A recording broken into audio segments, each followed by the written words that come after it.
Quiz and ഫാക്സിൻ്റെ പുതിയൊരു വീഡിയോയിലേക്ക് എല്ലാവർക്കും സ്വാഗതം.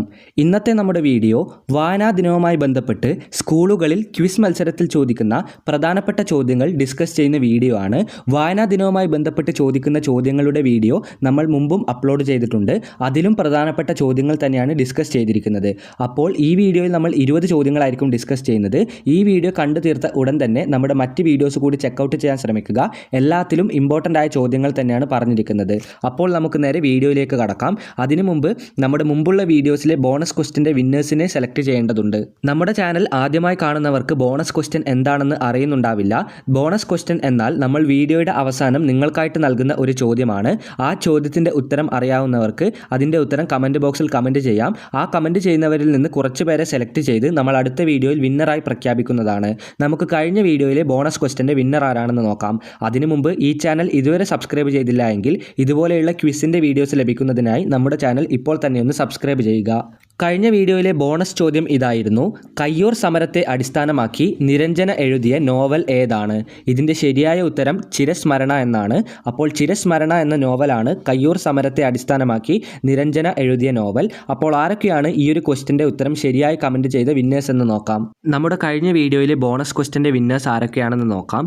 ഗോതം കൃഷ്ണ, മാളവിക, സരസ് ഇ, അളകനന്ദ, ജോമേരിയ, ആസിയ, ഹൈനിക, ഹൃത്തിക്, കൃഷ്ണാർച്ചന, താനിയ മെഹർ PS, ആയിഷ ഫർഹ, നിത ശശികുമാർ, ഋതിക എന്നിവരാണ് നമ്മുടെ കഴിഞ്ഞ വീഡിയോയിലെ ബോണസ് ക്വസ്റ്റ്യൻ്റെ വിന്നേഴ്സ്. ഇതേപോലെ ഈ വീഡിയോയുടെ അവസാനവും ഒരു ബോണസ് ക്വസ്റ്റ്യൻ നൽകിയിട്ടുണ്ട്.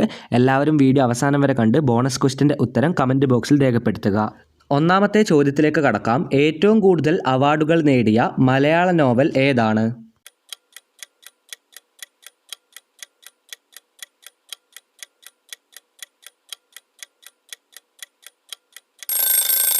ഏറ്റവും കൂടുതൽ അവാർഡുകൾ നേടിയ മലയാള നോവൽ അഗ്നിസാക്ഷിയാണ്. അപ്പോൾ ഒന്നാമത്തെ ചോദ്യത്തിൻ്റെ ഉത്തരം അഗ്നിസാക്ഷി. ഓരോ ചോദ്യം വായിച്ച ശേഷം നിങ്ങൾക്കൊരു 10 സെക്കൻഡ് ടൈമർ തന്നിട്ടുണ്ട്. അതിനുള്ളിൽ ആ ചോദ്യത്തിൻ്റെ ഉത്തരം അറിയാമെങ്കിൽ അത് നിങ്ങൾക്ക് കമൻറ്റ് ബോക്സിൽ കമൻറ്റ് ചെയ്യാവുന്നതാണ്. ഇതുവഴി ആ ഉത്തരം നിങ്ങളുടെ മനസ്സിൽ ഒന്നുകൂടി ഉറയ്ക്കുന്നതാണ്. അപ്പോൾ ക്വിസിൽ ചോദ്യം ചോദിക്കുമ്പോൾ മറന്നു പോകുന്നതല്ല. ഇനി നമുക്ക് രണ്ടാമത്തെ ചോദ്യത്തിലേക്ക് കടക്കാം. രണ്ടാമത്തെ ചോദ്യം ഇതാണ്: ഭീമൻ കേന്ദ്ര കഥാപാത്രമായി വരുന്ന MTയുടെ നോവൽ ഏതാണ്? വളരെ പ്രശസ്തമായൊരു നോവലാണിത്. പേരറിയുന്നവർ കമൻറ്റ് ബോക്സിൽ പറയുക.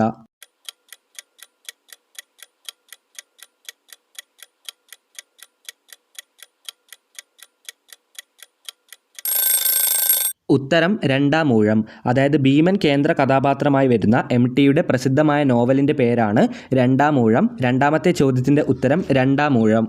വീഡിയോയിലെ മൂന്നാമത്തെ ചോദ്യത്തിലേക്ക് കടക്കാം. പ്രകാശം പരത്തുന്ന പെൺകുട്ടി ആരുടെ ചെറുകഥയാണ്? പ്രകാശം പരത്തുന്ന പെൺകുട്ടി ആരുടെ ചെറുകഥയാണ്?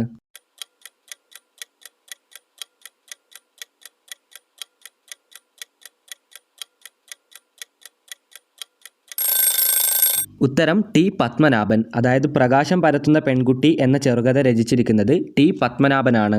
വീഡിയോയിലെ നാലാമത്തെ ചോദ്യത്തിലേക്ക് കടക്കാം.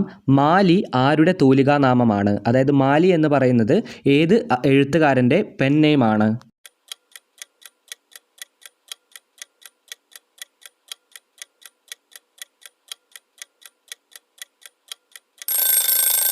ഉത്തരം V. മാധവൻ നായർ. അതായത് V. മാധവൻ നായരുടെ പെൻ നെയിം അഥവാ തൂലികാ നാമമാണ് മാലി എന്ന് പറയുന്നത്.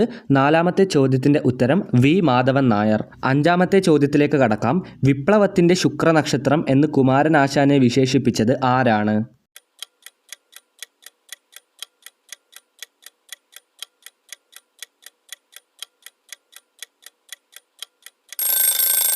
ജോസഫ് മുണ്ടശ്ശേരിയാണ് കുമാരനാശാനെ വിപ്ലവത്തിൻ്റെ ശുക്രനക്ഷത്രം എന്ന് വിശേഷിപ്പിച്ചത്. അഞ്ചാമത്തെ ചോദ്യത്തിൻ്റെ ഉത്തരം ജോസഫ് മുണ്ടശ്ശേരി. ആറാമത്തെ ചോദ്യത്തിലേക്ക് കടക്കാം. ടാഗോറിന് നോബൽ സമ്മാനം ലഭിച്ച കൃതി ഏതാണ്? ടാഗോറിന് നോബൽ സമ്മാനം ലഭിച്ച കൃതി ഏത്?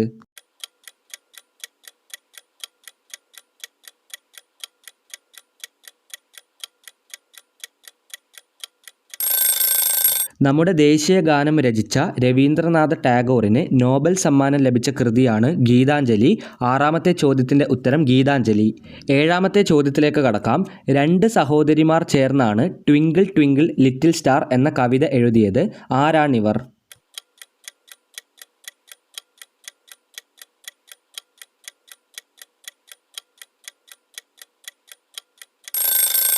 വളരെ പ്രശസ്തമായ ഒരു കവിതയാണിത്. ട്വിങ്കിൾ ട്വിങ്കിൾ ലിറ്റിൽ സ്റ്റാർ എന്ന കവിത എഴുതിയിരിക്കുന്നത് 2 പേർ ചേർന്നാണ്.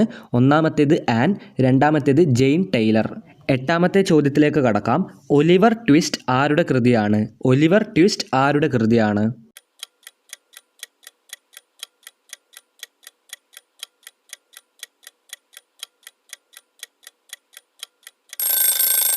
ഒലിവർ ട്വിസ്റ്റ് എന്ന പ്രശസ്തമായ കൃതി രചിച്ചിരിക്കുന്നത് ചാൾസ് ഡിക്കൻസ് ആണ്.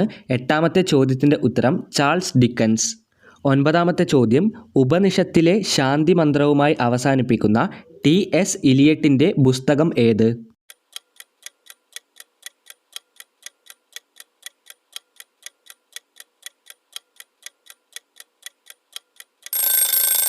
ഉത്തരം ദി വേസ്റ്റ് ലാൻഡ്. 9ാമത്തെ ചോദ്യത്തിൻ്റെ ഉത്തരമാണ് ദി വേസ്റ്റ് ലാൻഡ്. വീഡിയോയിലെ 10ാമത്തെ ചോദ്യം ഇതാണ്. ഈ ചോദ്യത്തിലേക്ക് കടക്കുന്നതിന് മുമ്പ് ഈ ചാനൽ ഇതുവരെ സബ്സ്ക്രൈബ് ചെയ്തില്ല എങ്കിൽ ഇപ്പോൾ തന്നെ ഒന്ന് സബ്സ്ക്രൈബ് ചെയ്യുക. 10ാമത്തെ ചോദ്യം, ബ്രിട്ടനിലെ ഏറ്റവും ഉയർന്ന സാഹിത്യ അവാർഡ് ഏതാണ്?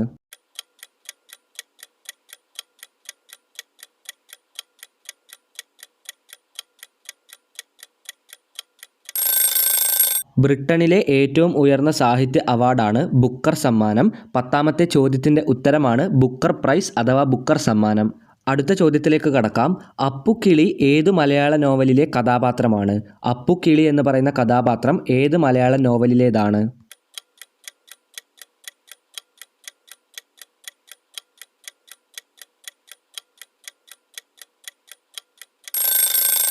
വളരെ പ്രശസ്ത നോവലായ ഖസാക്കിൻ്റെ ഇതിഹാസം എന്ന കൃതിയിലാണ് അപ്പുക്കിളി എന്ന് പറയുന്ന കഥാപാത്രമുള്ളത്. 11ാമത്തെ ചോദ്യത്തിൻ്റെ ഉത്തരം ഖസാക്കിൻ്റെ ഇതിഹാസം. 12ാമത്തെ ചോദ്യം ഇതാണ്. നാർമുടിപ്പുടവ എന്ന നോവൽ രചിച്ചത് ആരാണ്?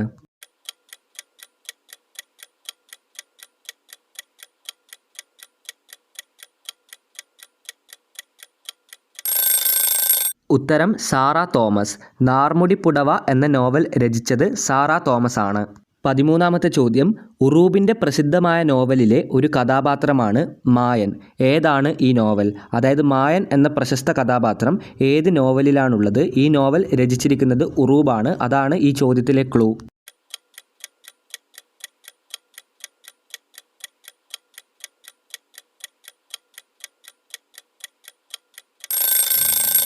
ഉറൂബിൻ്റെ ഉമ്മാച്ചു എന്ന് പറയുന്ന നോവലിലാണ് മായൻ എന്ന് പറയുന്ന കഥാപാത്രമുള്ളത്. അപ്പോൾ ഉത്തരം ഉമ്മാച്ചു. 14ാമത്തെ ചോദ്യം, ഒരു ദേശത്തിൻ്റെ കഥ എന്ന നോവലിൽ ചിത്രീകരിക്കപ്പെടുന്ന ദേശം ഏതാണ്?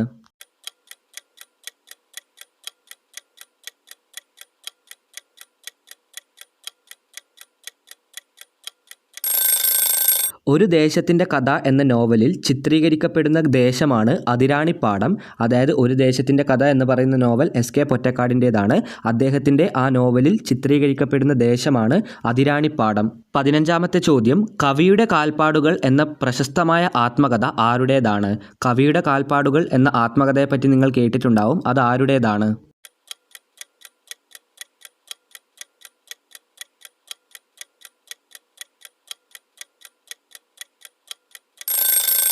LP ലെവലിലൊക്കെ ചോദിക്കാൻ സാധ്യതയുള്ളൊരു ചോദ്യമാണിത്. കവിയുടെ കാൽപ്പാടുകൾ ആരുടെ ആത്മകഥയാണ്? ഉത്തരം P. കുഞ്ഞിരാമൻ നായർ. 16ാമത്തെ ചോദ്യത്തിലേക്ക് കടക്കാം. മാറ്റുവിൻ ചട്ടങ്ങളെ സ്വയമല്ലെങ്കിൽ മാറ്റുമതികളി നിങ്ങളെ താൻ. ഈ വരികൾ ആരുടേതാണ്?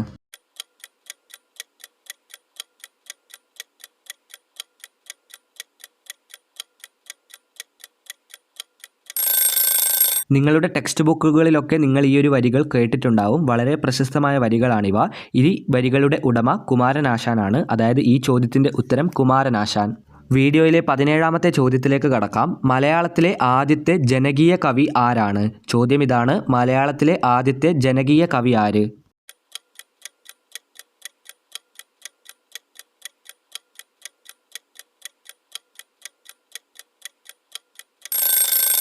മലയാളത്തിലെ ആദ്യത്തെ ജനകീയ കവി എന്ന പേരിൽ അറിയപ്പെടുന്നത് കുഞ്ചൻ നമ്പ്യാറാണ്. ഉത്തരം കുഞ്ചൻ നമ്പ്യാർ. 18ാമത്തെ ചോദ്യത്തിലേക്ക് കടക്കാം. ഇത് നമ്മുടെ മുമ്പുള്ള ഒരു വീഡിയോയിൽ ഉണ്ടായിരുന്ന ചോദ്യമാണ്. കഥകളിയുടെ സാഹിത്യരൂപം ഏതാണ്? വളരെ എളുപ്പമുള്ള ചോദ്യമാണിത്. കഥകളിയുടെ സാഹിത്യരൂപം എന്നറിയപ്പെടുന്നത് ഏത്?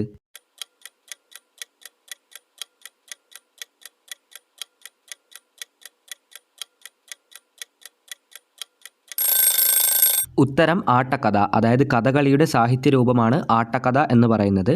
അതായത് എങ്ങനെയാണോ ഒരു സിനിമയ്ക്ക് അതിൻ്റെ സ്ക്രിപ്റ്റ് ഉള്ളത് അതുപോലെയാണ് കഥകളിയുടെ ആട്ടക്കഥ. 19ാമത്തെ ചോദ്യം എളുപ്പമുള്ള ചോദ്യമാണ്. കൃഷ്ണഗാഥ എഴുതിയത് ആരാണ്? കൃഷ്ണഗാഥ എഴുതിയതാര്?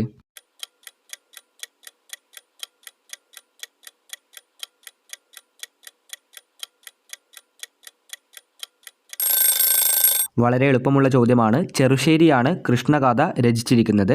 19ാമത്തെ ചോദ്യത്തിൻ്റെ ഉത്തരം ചെറുശ്ശേരി. അടുത്ത ചോദ്യത്തിലേക്ക് കടക്കുന്നതിന് മുമ്പ് നമ്മുടെ ക്വിസ് ആൻഡ് ഫാക്സിൻ്റെ വാട്സപ്പ് ഗ്രൂപ്പിനെ പരിചയപ്പെടുത്തുകയാണ്. നമ്മുടെ വാട്സപ്പ് ഗ്രൂപ്പിൽ ജോയിൻ ചെയ്യുകയാണെങ്കിൽ നിങ്ങൾക്ക് നമ്മൾ അപ്ലോഡ് ചെയ്യുന്ന ക്വിസ് വീഡിയോസിലെ ചോദ്യങ്ങളും ഉത്തരങ്ങളും നിങ്ങൾക്ക് റിവൈസ് ചെയ്യാൻ പാകത്തിൽ PDF രൂപത്തിൽ ലഭിക്കുന്നതാണ്. അപ്പോൾ PDF ലഭിക്കുവാനായി നമ്മുടെ വാട്സപ്പ് ഗ്രൂപ്പിൽ ജോയിൻ ചെയ്യുക. ലിങ്ക് താഴെ ഡിസ്ക്രിപ്ഷൻ ബോക്സിൽ നൽകിയിട്ടുണ്ട്. വീഡിയോയിലെ അവസാനത്തെ ചോദ്യത്തിലേക്ക് കടക്കാം. ഈ ചോദ്യം ചോദിക്കാൻ സാധ്യതയുള്ളതാണ്. മലയാളം ഉൾപ്പെടുന്ന ഭാഷാ ഗോത്രം ഏതാണ്?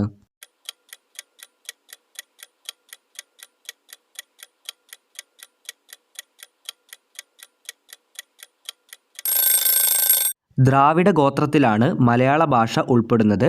അതായത് അവസാനത്തെ ചോദ്യത്തിൻ്റെ ഉത്തരം ഇതാണ്, ദ്രാവിഡ ഗോത്രം. ഈ വീഡിയോയിലെ ബോണസ് ചോദ്യത്തിലേക്ക് കടക്കാം. മലയാളത്തിലെ ഓർഫ്യൂസ് എന്ന് വിശേഷിക്കപ്പെട്ട കവി ആരാണ്? മലയാളത്തിലെ ഓർഫ്യൂസ് എന്ന് വിശേഷിക്കപ്പെട്ട കവി ആരാണ്? ഉത്തരം അറിയുന്നവർ കമൻറ്റ് ബോക്സിൽ കമൻറ്റ് ചെയ്യുക. ഉത്തരത്തിൻ്റെ കൂടെ നിങ്ങളുടെ പേര് കൂടി കമൻറ്റ് ചെയ്യാൻ മറക്കരുത്. അപ്പോൾ നമുക്ക് ഈ വീഡിയോ ഇവിടെ വെച്ച് അവസാനിപ്പിക്കാം. ലോക സാഹിത്യവും അതുപോലെ തന്നെ മലയാള സാഹിത്യവുമായി ബന്ധപ്പെട്ട കുറച്ച് ചോദ്യങ്ങളാണ് ഈ ഒരു വീഡിയോയിൽ ഉൾപ്പെടുത്തിയിരിക്കുന്നത്. ഈ ചോദ്യങ്ങളെല്ലാം നിങ്ങൾക്ക് ഉപകാരപ്പെട്ടു എന്ന് വിശ്വസിക്കുന്നു. അപ്പോൾ ഈ വീഡിയോ അവസാനം വരെ കണ്ട എല്ലാവർക്കും നന്ദി, നമസ്കാരം. ഇതുപോലെയുള്ള വീഡിയോകൾക്കായി നമ്മുടെ ചാനൽ ഇപ്പോൾ തന്നെ സബ്സ്ക്രൈബ് ചെയ്യുക.